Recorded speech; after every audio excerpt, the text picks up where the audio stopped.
Underpan feeders versus a standard conveyor belt. We ask this question a lot at Equip 2, and we're going to explain today the difference between the two. So on our large machines, they come equipped with a steel underpan feeder, and what that looks like is a vibrating feeder underneath, obviously mounted on springs. And this here is done, shakes in linear action. So very similar to what your feeder would be on your crusher, but this is actually underneath the impact crusher. Now the reasons and the advantage of these, particularly in a steel application where we're doing recycling, the thrust of the impact is coming down. We've got our top aprons and our second apron, and then it's taken up by the underpan feeder, and then it drops it onto the conveyor belt, which then transfers that to our stockpile or our post screen.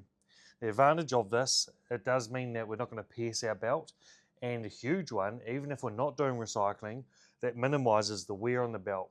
Because there's so much energy, particularly in the Keystrike models, going into that area of the crushing plant, that minimises the wear on the belt, and we have hours, around about 6,000 hours on these conveyor belts. Now the other system is the conveyor belt runs right in underneath and collects the material. So where that falls short is you obviously have that wear, and we're talking around about 1,000 hours, and your belt pits out quite dramatically. So in applications where it can be sticky, we have a lot of people say, well, the underpan feeder, that's going to stick.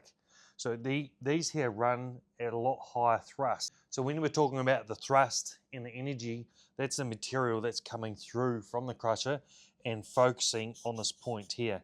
So you can imagine when there's a conveyor belt coming through here, that's all the time just smacking that area, and that's what causes the pitting and finally wears that conveyor out.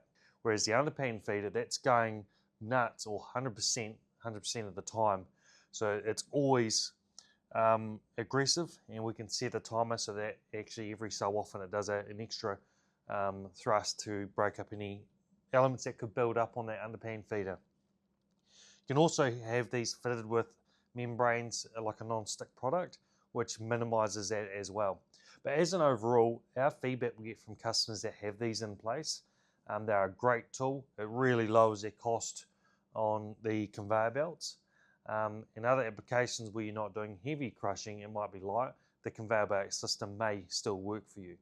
Trust that helps and gives you some answers. Feel free to reach out to the team here at Equip 2 if you have any questions.